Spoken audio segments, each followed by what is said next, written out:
What's happening, good people? Welcome to the Wealth 100 Show. I'm your host, George Gilmore, and it's go time. Listen, guys, each week we bring on six-figure professionals and entrepreneurs who are winning in life and business. If you're ready to take your life to the next level, you found the right place. I need you to get into the room right now, guys. I'm putting you in the room with winners that will help push you towards your dreams. Finally, if you want to grow your business, grow your network, and live your dreams to the fullest, I encourage you to apply to the Wealth 100 Mastermind at thewealth100.com, where lives are being transformed through self-development and access to wealth-building opportunities. Welcome to the Wealth 100 Show. Let's go.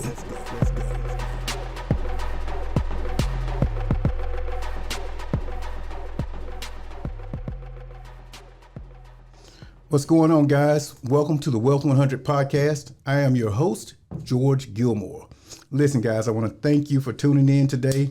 We got a special guest in the building, as always. Got a young man, I call him the guru of construction, Mr. Jonathan Best. What's going on, my friend? Good afternoon. Good to see you, George. What up, dog? How you doing? Here, man. Listen, y'all don't understand.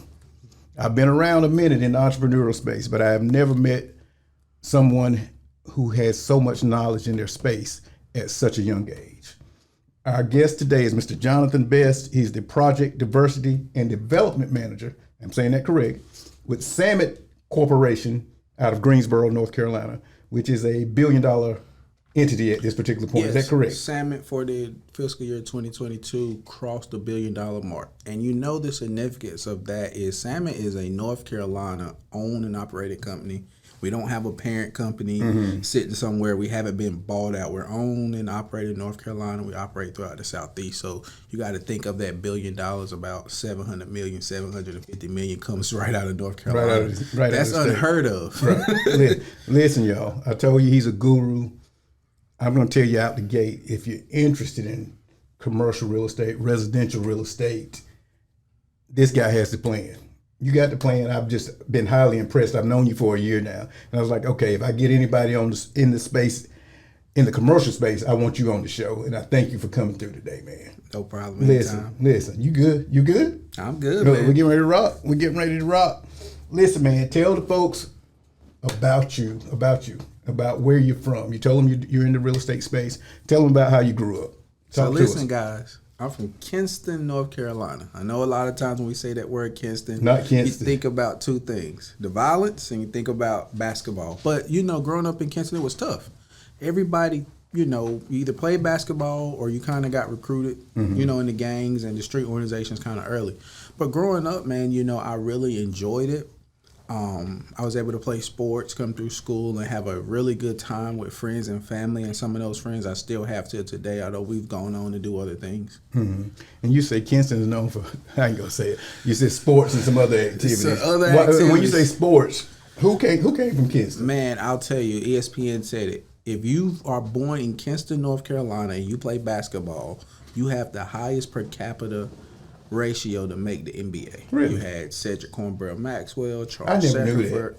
Yes, sir. Okay. The highest per capita ratio to make the NBA. So you got Cedric Maxwell, Charles Shackelford, Jerry Stackhouse, Herbert Hill played in the NBA. You got Brandon Ingram and Reggie Bullock. They're currently playing in the NBA. Respectively, Reggie's in Dallas, Brandon's in Orlando. That's strong for such a small city. That's why they say what's the size of Kinston? 25,000 people in the city. Strong. So y'all just balling all day then. We just balling, and like I said, man, everybody want to be a baller. So, you know, we spend a lot of times in the gym playing basketball, and that's everybody's dream to run out through that tunnel for Kinston High School basketball team. I got you. So you say as a kid you spent a lot of time playing sports, but you also were involved in some construction. Yes, so I wanted to be I love sports. And so my parents thought I was going to be like a sports commentator, like a Stuart Scott on ESPN. But my uncle had a brick mason company. He had been a brick mason. I'm 34 years old. He's had it since before I've been born. So, you know, he was a professional baseball player.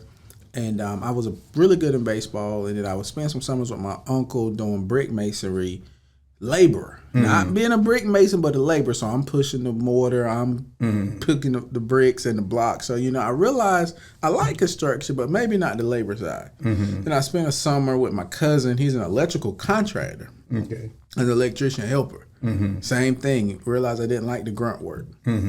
But, so when I went on to college, I thought about a couple things that I may have and may not wanted to do. And I started out as an electrical engineer, major. Realized I didn't want to design anything, systems and all that. And I went over to construction management at North Carolina A&T. So you were at A&T. What year were you there? I was there from 2007 to about 11.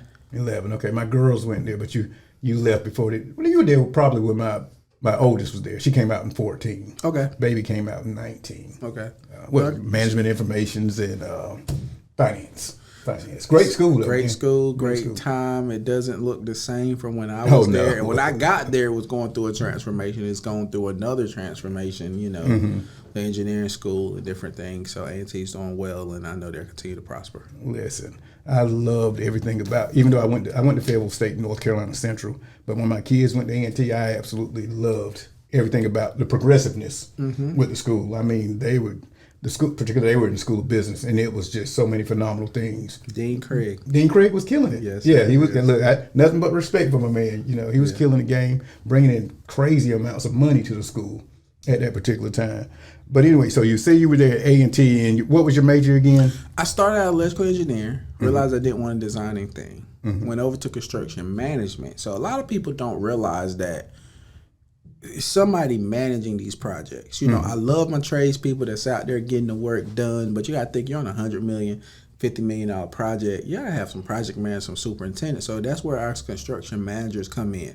They have those delivery methods: construction manager at risk, construction management at fee, design build. That's where that construction management degree really, really comes in handy. We call ourselves part accountant, part project manager, part safety person, so it's a lot of different things within construction. To me, construction is one of the businesses that make up overall business. Okay. It has every piece of every business in it and every industry. So I loved it. I went over there in Price Hall and Smith Hall, and I was there, but then I kind of made a turn, and I got off this course and went another course. I got pulled into the work market, and I ended up finishing my construction manager degree at Everglades University in Florida. So how did you end up getting pulled?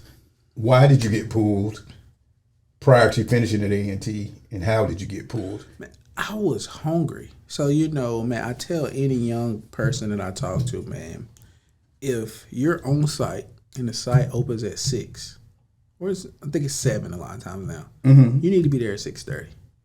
The site closes at 5. You need to be better with the superintendent when it's closing at 5:30. You have to be a sponge.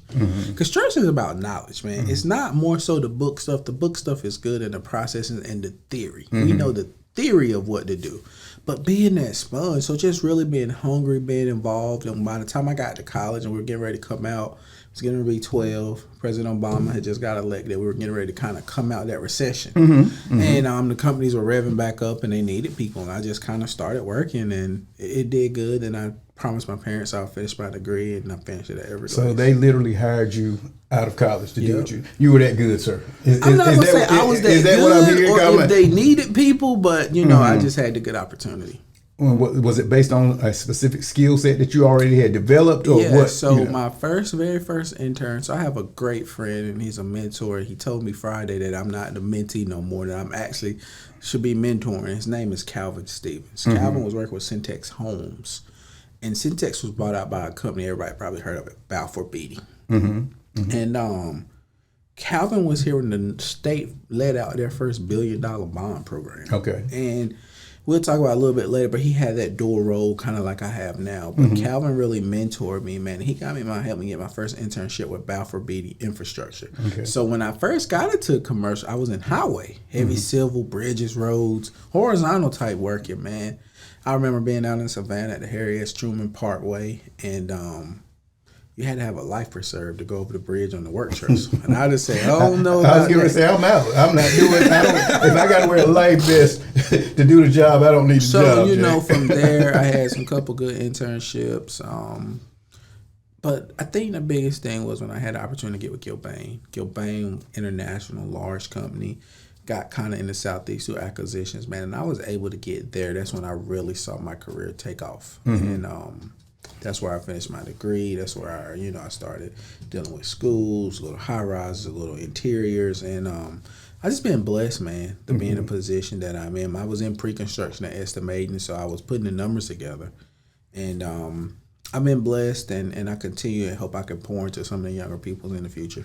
So tell me, this part we call Let's Get Down to Business. Okay. Tell me exactly what you do on a day-to-day basis. So what I do is, you got the keyword diversity. Right now, man, and I say this a lot to a lot of my friends, we have MWBE, Minority Woman Business Enterprise, that composes of African Americans, females, Native Americans, Asian Americans, Hispanic, Latino Americans. But there's been a big push to get your minority participation. The state only has a participation goal of 10%. Okay. That 10% is not enough, though.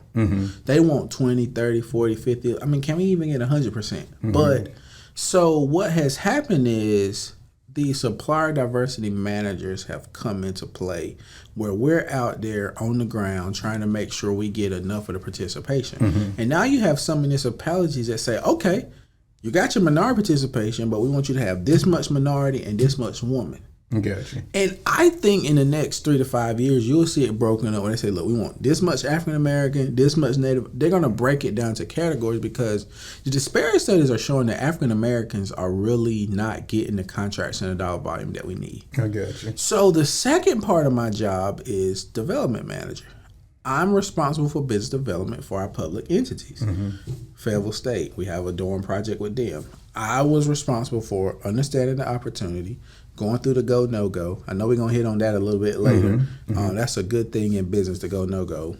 Creating a relationship when the proposal and the RFQ. So under the construction management at risk delivery methods, they put out what they call a request for qualifications. You put in your proposal, you put it together, you put your team, you say, hey, I'm the most qualified for this job. Then it may be 8 firms submit. They'll shortlist 3 or 4 firms who are interviewed, and then they'll rate the firms based on who they think is the most qualified. And so that's what I do, man. And it's a joy. You know, I said I didn't never want to be a salesman, but I never feel like I'm selling, because when you're really selling a diversity program and I'm going to get you this much minority participation, that just doesn't feel like what I call the car salesman approach. I got you. Let's talk a little bit about, I was doing some research before I scheduled this interview. I knew I was going to interview you. Let's talk about African American participation in the commercial real estate space from an ownership perspective, a development perspective, and an executive perspective. One of the things I've seen, just let's start with ownership. They say less than 3% of African American families even own a piece of commercial real estate. Talk to me a little bit about just the ownership piece right now. It's tough. You know, when you're looking at being a developer, you can have the good credit, you can have the financing, but what a lot of people don't know, let's use the $10 million piece of property. Let's break it down. Let's go down to $1 million piece of property. I like using it for round numbers. When you're doing a deal like that, you have what you call soft cost. So this, on the developer side, has his soft cost, which is usually his designer, his holding costs, taxes, those things lining it up. You got to have 20% of that $1 million. So you got to have $200,000. That's what we call equity, guys. That's where you see these big hedge funds and private equity partners coming in. Listen, guys, you got to have that equity. The average developer doesn't carry that equity. They go and get them a partner to carry the equity. They make a deal and they kind of join and become together. Listen, guys, nobody's really out here spending their money. You have these hedge funds, these investment bankers, these private equity firms. They are coming in as what we call capital equity partners. You know, I'm glad you hit on that. I was talking to a friend of mine down in Birmingham, and he just finished the program. I want to say, is it Auburn or University? Which one is Probably it? Auburn. Auburn has that real estate. The master's program. Yep. One of the best, from what I understand, for that, from the commercial real estate perspective. And he and another guy, they're young guys, they're 28 and 26, but they were getting, at this particular point, they're getting finally being able to touch some institutional monies for buying warehouses across the country, man. And I was like, it's just interesting, a lot of spaces that we've not been able to even get access to, talk to us about getting access to that type of, money or whatever. It's credibility. Getting access to that institutional money is tough. It's credible. Interest rates are up now. You got to know what you're doing. The first thing I tell a person is, you just got into development. Let's not try to go develop a $50 million apartment community. Maybe let's look at a $2 or $3 million strip mall where you got shell space. The construction isn't as risky and heavy. Gotcha. Risk is you got to manage your risk. So many people don't manage their risk or control their risk. That's why you have to go through the go, no-go process. That's very important. Stop right there. What you call it? The go, no-go process. This is for any business, whether it's construction.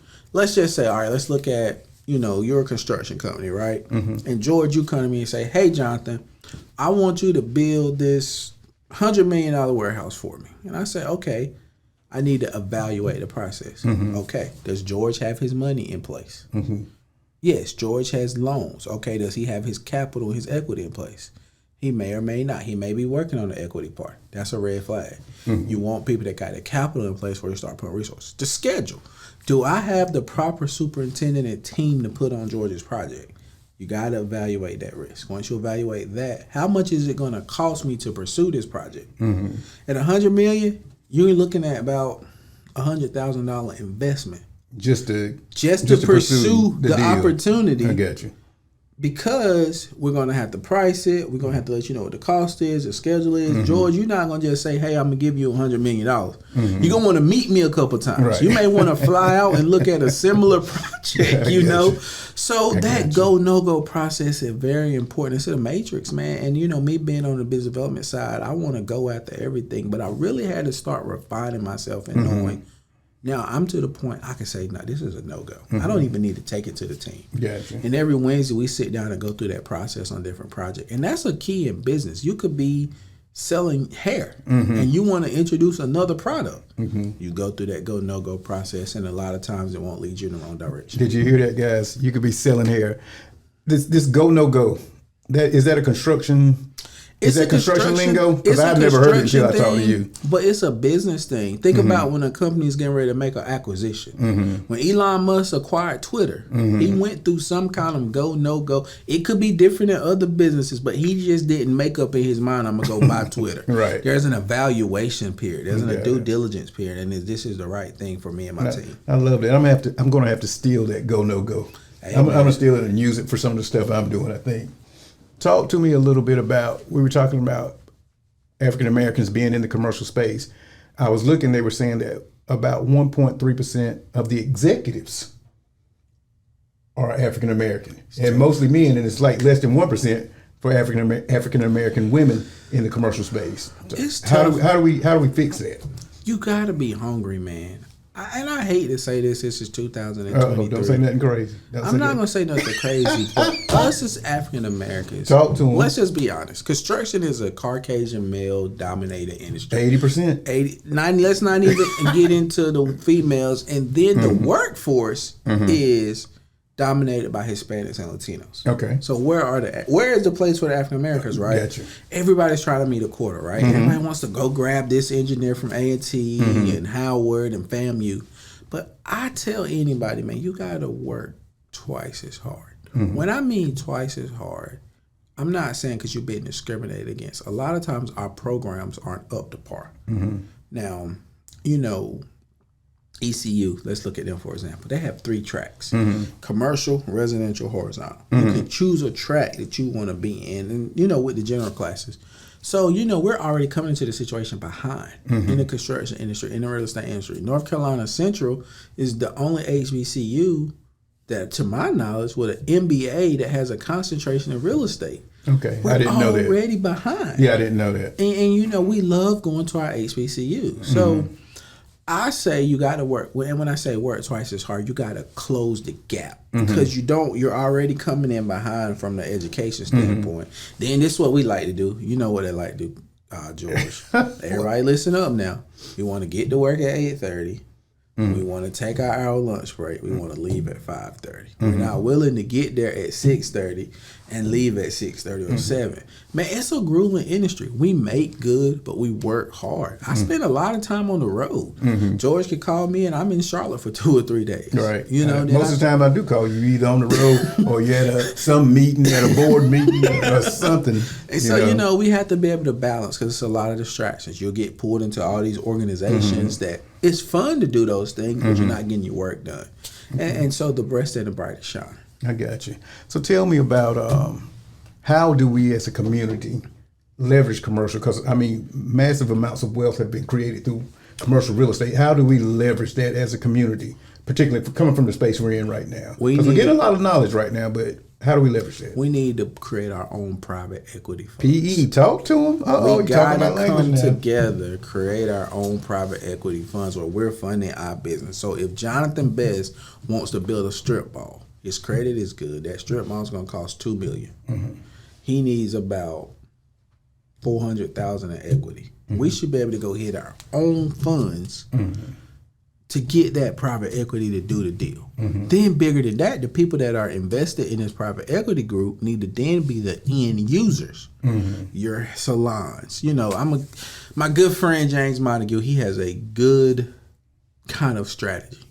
He's the hood landlord. Got you. He wants your barbershops, your salons, your daycares, your churches, your attorneys, your law office.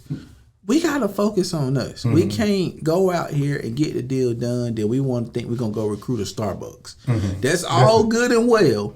But if you center and think about the businesses in your community and how to make your development work for them, you're going to be far more successful. When you go to Chinatown, all the businesses in that community are Chinese. That money does not leave the community. And that's what we got to start doing. I get it. So you think we need to actually need private equity, our own private equity.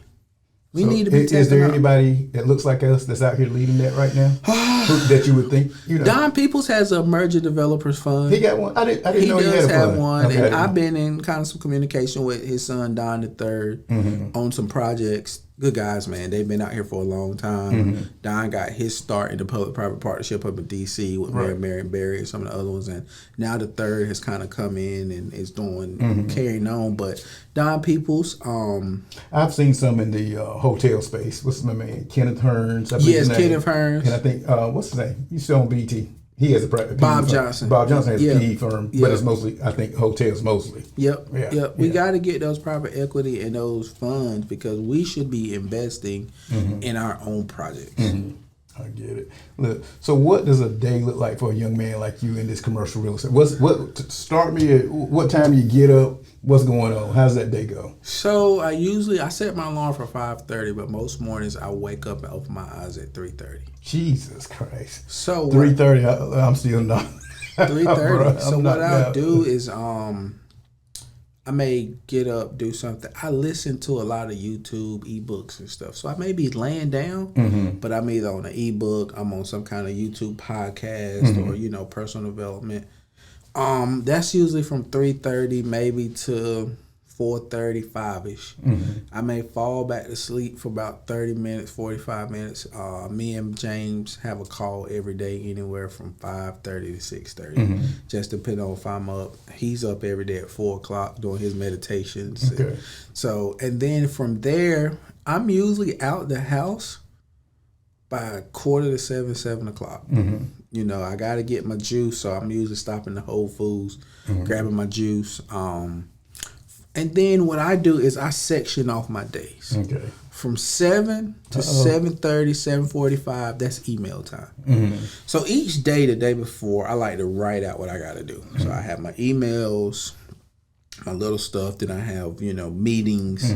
I have my pursuit stuff, what I need to do for that. I have current projects. So 7 to 7:45 is usually I'm listening to some kind of ebook and I'm checking my emails. I'm seeing anything hot. From 7:45 to 8:30, that's when I'm kind of looking at anything I may have missed the previous day that I need to close up. 8:30 to lunchtime is what I call busy work. Okay. I'm going to usually get my busy work done. I need to get this filled out. I need to do this. We need to get these things done. We're having our meetings, our pursuit meetings. Right after lunch, it's usually another period of emails because you're gonna got your daily emails in. And then I usually like to go from right after lunch till about 5:30, 6-ish. More work, getting stuff done, setting stuff up. I make a lot of my calls after lunch because people usually don't want to talk early in the morning. Lunch is not a good time because they're chewing and chomping in your ear. And I usually like to make a lot of my calls after lunch. So I'll take a period, maybe 3 to 4, making my calls. From 4 to 6 is kind of wrapping up my day, preparing for the next day, looking at my travel schedule, booking my hotels, things like that, man. And, you know, in business development, I have to look at what's coming because I need to know about it before it comes. So, you know, I'm doing that and I'm planning out my next day. That's usually a day. You know, when I get home, a lot of times I do a lot of consulting on the side for smaller contractors.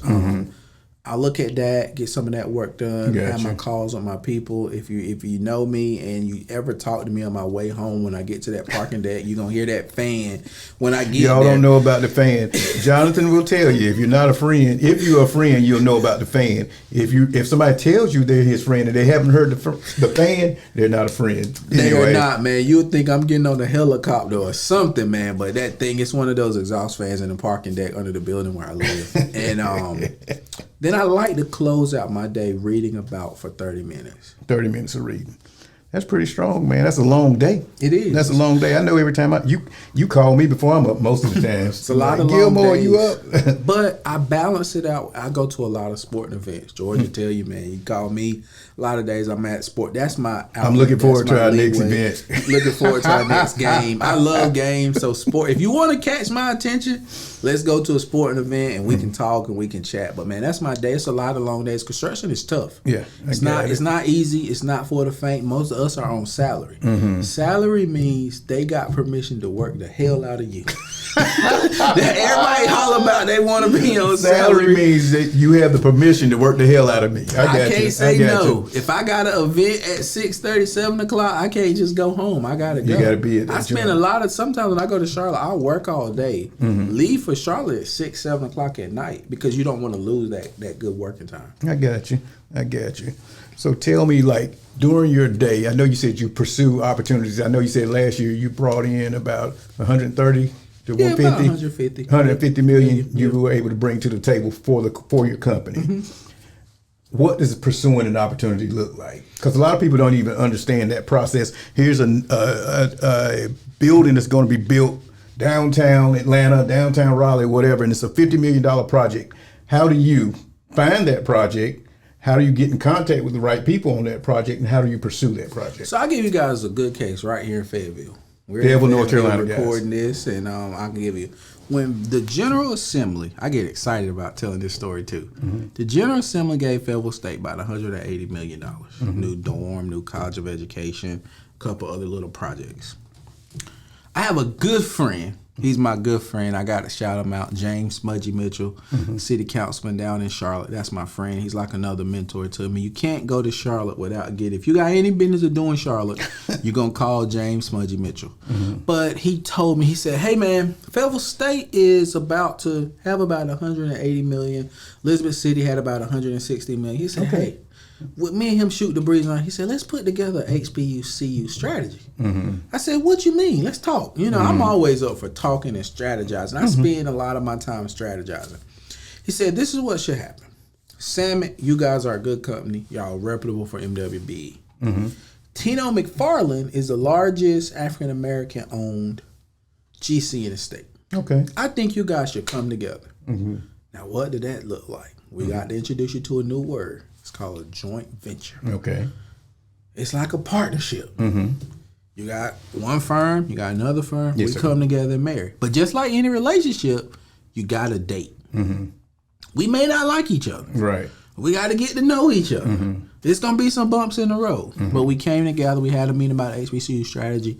And we formed a team to pursue work at Fayetteville State, Elizabeth City, St. Aug, Shaw, North Carolina Central, Johnson C. Smith, North Carolina A&T. We formed a team for that HBCU strategy. We knew the dorm was out the gate. Samet has put the most beds in play of any contract in North Carolina. High Point University, UNCG, E-Line, private student housing. McFarland had did the UNC Charlotte Conference Center Hotel. Okay. And they were doing a dorm off of Virginia Tech. Okay. And we knew we had tough competition in Metcon. It's tough to come down here and beat Aaron. Mm-hmm. I knew I had to go all in on the dorm. We put our team together. We got a joint venture set up. We cultivated the relationships, right? Metcon's a very respectable company. You know, they're not our size, but Aaron does a good job at winning the project he wants. I knew it was a tall task. We came in, we did what we supposed to do, put together a good proposal, put together a good interview, and we won the dorm. That's pursuing the opportunity. I got you. You know, meeting the people, understanding the needs of the client. And it's been good. We hope to break ground this spring. How big a project is it? About $35 million. Okay. 300 plus beds of student housing. Right there where Vance Hall used to be. Right across the railroad tracks from the basketball arena. Okay. But it was good, man. And I think that relationship. But one of the biggest pieces of our strategy, this is where my job is cohesive, was our development program of the minority contractors. George, I think you sat in a couple of those classes. I went to 3 of them, sir. That was a big part of the win, and I had to do that as soon as the hub opened. I got you. Hub opened, I think I was in there next week teaching classes. I got you. You have to out-strategize. Everybody can build these things, but what are you going to do different for the workforce? Workforce development, that's another big piece, and not just students, but what I call at-risk. You're 18 to 25s. Okay. That's going to be the next big thing, adult workforce. And so it's been good. We haven't finished the project. Everything is usually good in the beginning. We're going to see how the project's going to go.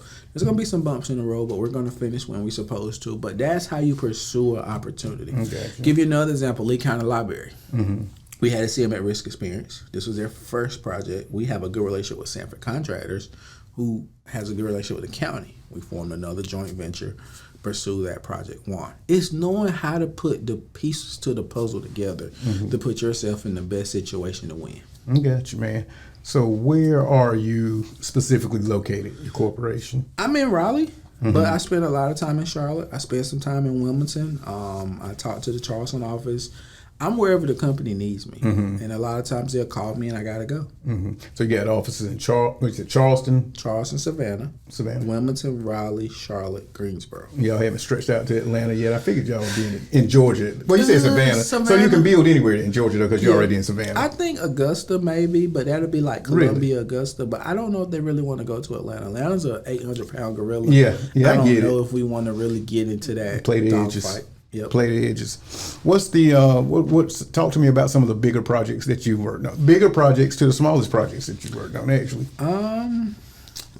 Even prior to if they were bigger. I'll tell you another story. Town of Holly Springs, we just did a $300,000 upfit for them. On the fence about going after it. Went after it, got it, did a good job. That led to an $8 million fire station we're doing them now. Okay. I worked on a farming project down in Wilson called Fresenius Kabi. That was about $160 million. What is it called? Fresenius Kabi Pharmaceutical. Oh, the pharmaceutical. Okay, yep. I got you. The Honeywell headquarters in Charlotte. That was about $95 million. The Corn Shell high rise.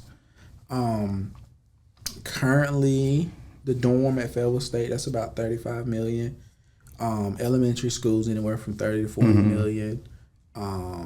Big or small, man, it's really about the opportunity. We're not focused on the dollar amount. I got you. So with Samet and this minority push, what does that minority participation look like in the future with you at the helm of running this particular program? Right now we're at 30%. I would love to get it to 50%. I would love to get it to 50%. You're doing 30%. That's we're almost unheard of anyway. We're doing 30% on our projects. That's I would crazy. love to get to 50%. That's crazy, bro. We want to see that spin. Well, can you tell my audience, a lot of people are interested in the real estate space. A lot of them are interested in being GCs and whatnot. I know you also do another little thing where you can teach people how to be in the GC space without being a general contractor and still make good revenue, make good money, you know. Every project has subcontractors. And so that's one of the things most people forget. You don't have to be the GC. You can be the electrician, you can be the plumber, you can be the drywall guy. One of my mentors, and I just looked at his documentary and I have his book, Herman J. Russell. H.J. Russell. H.J. Russell and Company. He started out doing plastering, drywall, and moved on to be the largest African-American owned combination of construction and real estate developer.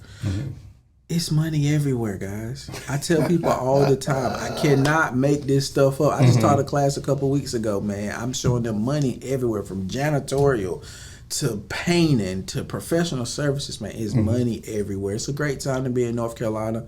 It's a lot of money with all the business and industry coming here to be here and doing work. And would you say that these opportunities exist really across the country? Across the country, right now the Southeast is hot because you got a lot of people coming from the Northeast, the West, DC, those places coming to the Southeast in general. But North Carolina is the hottest place to be right now. Tell me a little bit about your influences in the space, in the commercial development space. You told me about one of your first mentors. Tell me a little bit more about that relationship and how it came about. Because a lot of guys are looking for a relationship, trying to find. Because, we always tell people you need to plug in with somebody anytime you're trying to get into any particular space. So Calvin was working for Balfour Beatty, and he was on the board of advisors for the construction management program at A&T, man. And it just started out as casual conversation, just talking, calling him. He always answered the phone. This is Calvin. Let's just ask him questions. He would come pick me up, take me to different top and down events, and it just grew and grew and grew. And I remember when I was ready to go to Gilbane, and I talked to him. He said, "Yeah, do it." And I remember when I left Gilbane, I didn't leave Gilbane on ill will, but I had an opportunity to go somewhere and potentially look at an opportunity where I would be leading the pre-con department in a few years, and that didn't work out, and I'm kind of glad it didn't work out. That's how I got to Samet. Okay. And every move that I make, Calvin has always told me the honest opinion. He give me the corporate opinion, he give me the friend opinion, and then he say, "Hey man, you got to make that decision." And he hasn't led me astray, man. He's always an open book. We can talk, man. I tell anybody, anytime I call him, you got a 30-minute minimum. We're going to be on the phone for at least 30 minutes, unless if he's not, he's going to say, "Hey, man, I got a question," and that's it. But, man, those relationships, Johnny Seeger is now at Samet, just mentored me, telling me about the Samet way, how I should do this. I'll tell you, man, when I first got to Samet, me and Johnny had a little different views on different things. Now Johnny calls me for advice on some pursuits of different things. We're growing, man. So for people who didn't know, not until probably 10 years ago, 12, 15 years ago, Samet was a Greensboro tribe-based company. Now we're venturing out, and Johnny's seeing those bigger companies come in. So he asked me, because he know I have that knowledge about how would a Gilbane think, how would a Skanska think. We're able to use those techniques and methods to win work. I got you. Are you guys listening to this? You're trying to get into a particular space. One of the first things is to develop relationship in that space. People always ask, how do I get relationship in that particular space? You get around the right people. You get in the right rooms. You go to these conferences. Be persistent. You be persistent in meeting people. Secondly, you need to offer yourself first, not ask what you can get from a person first. A lot of times people think I can get something maybe. No, you got to build that relationship by bringing some value to the table. What do you bring to the table, or what is it about you that would make this person want to work with you? And I think people miss that oftentimes. And going the extra mile. I remember, man, this is one of the things I never forget. I was getting ready to go down to Boca Raton, Florida to graduate from Everglades. And the day before I was leaving, we had a deliverable due for elementary school I was working on in Wake County. I could have easily at 5 o'clock left it on somebody else. But guess what? That's not who we are in construction. We're team players. I finished it, did what I had to do. We had a successful deliverable. But you got to go the extra mile, man, because what happens in construction, they'll keep you, but you'll see a little 3%, 4% raise at the end of the year. Right. This past year, I got like a 27% raise. Okay, that's an strong effort from going the extra mile and knowing I'm supposed to do, even when people aren't looking. There's no micromanaging and holding hands in construction. It's going to be a lot of you being a self-motivator. If somebody was looking to get into your space right now, I'm getting ready to go to college. Okay. What's the direction? What are the steps? Get an internship. Start reading books, man. I'm going to tell anybody going to construction industry, no matter the race, get the book, Building Atlanta, the Herman J. Russell story. J. Russell will tell you his story. Get some knowledge. Do professional speaking. You wouldn't know. I speak. Every time Gilmore called me, I'm talking about I got to go speak.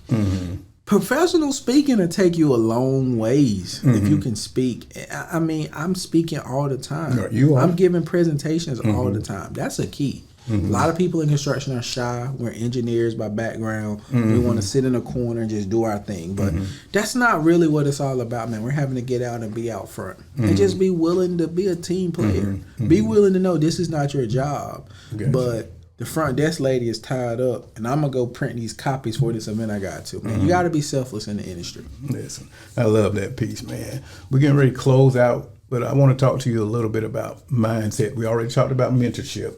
Talk to me about mindset. How you get, as one of my mentors say, how you get that dog, where you hungry, where you willing to go that extra mile that you're talking about. You want to get to it. You know what I mean? How do you get people to get that, even if you're an introvert? A lot of people still, are introverted or say they're introverted. But anyway. I'm going to tell you two things that I do. And the first one is probably not going to be popular. Uh-oh. I spend a lot of time listening to Floyd Mayweather. Are you serious? Man. I would not even, I don't even know where you came from. You may or may not like Floyd, but Floyd got that dog in him, and Floyd going to bet on himself. The man bought himself out of his contract. He betted on himself. He control his own destiny. And Floyd gonna tell you what he is and is not gonna do. But Floyd worked. This is the piece people don't see about Floyd. After the club, he would jog home. He's up training. He's doing this, man. Floyd, the last... This is interesting. Man, I'm telling you, got TBE, The Rise of Floyd Mayweather, and TBE. I just ordered a book, Inside the Mindset of Floyd. Think about it. Everybody betted against Floyd. The fans, Bob Aaron, the commentators. Everybody was betting against Floyd, but Floyd. I mean, you think about that fight where the guy headbutted him and hit him in the head. Floyd could have easily went off, but he never messed up the back. Like Floyd say, you can either pay to see me win, you can either pay to see me lose, but you're gonna pay. Right, I get it. The Last Dance, man, the Michael Jordan, The Last Dance. I look at it once a month. Stuff like that gets man, and I get something new. The piece off The Last Dance that really did. Mike in 1998, everybody knew. Scottie Pippen was hurt, had the surgery on purpose late. Dennis Rodman had to be on his best behavior. We all know Dennis. We all love Dennis, but we know who Dennis really was. Mike had to deliver every night. He don't do these things these new players do. They sit out a game talking about rest. Mike delivered every night. No matter what, you got to deliver. No matter what, I got to deliver. I was at a gala last night.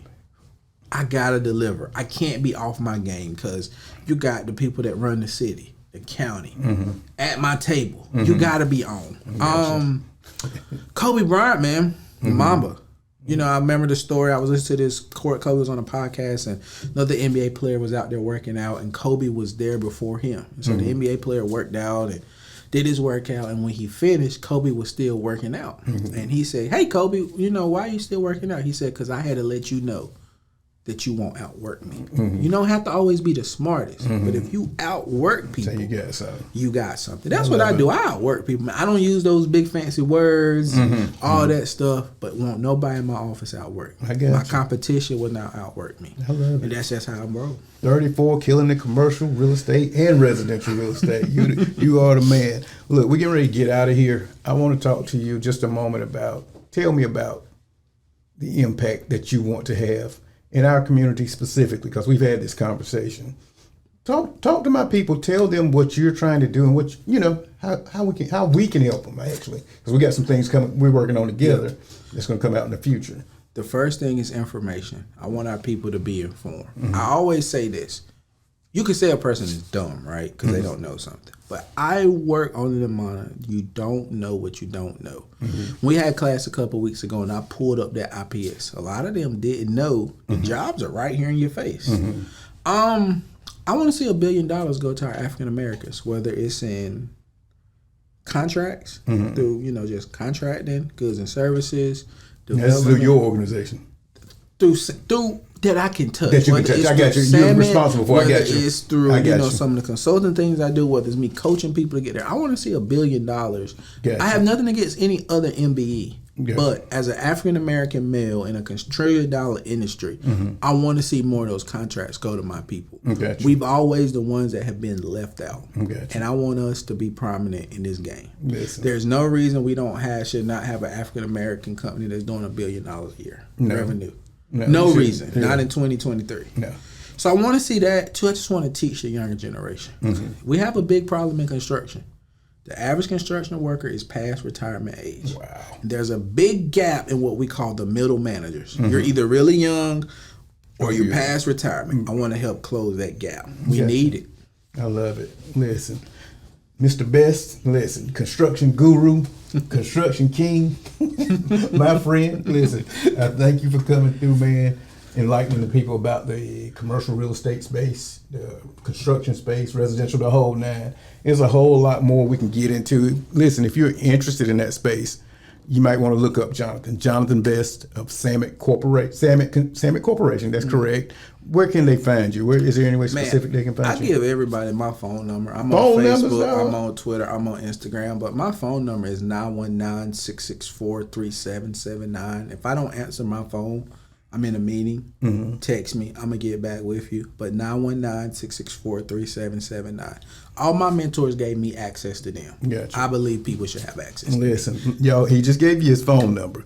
If you're trying to get into the space, if you're already doing some things, I don't care if you're in Atlanta, Houston, Dallas, this guy will definitely consult with you. I do know that, and probably save you a whole lot of money if you don't know. He is an expert in this space. Again, man, I want to thank you for coming through and blessing the people with the information, because that's what we're about at the Wealth 100, getting the information into the hands of the people so that they can go to the next level in their lives. Listen, guys, this is the end of the Wealth 100 podcast for today.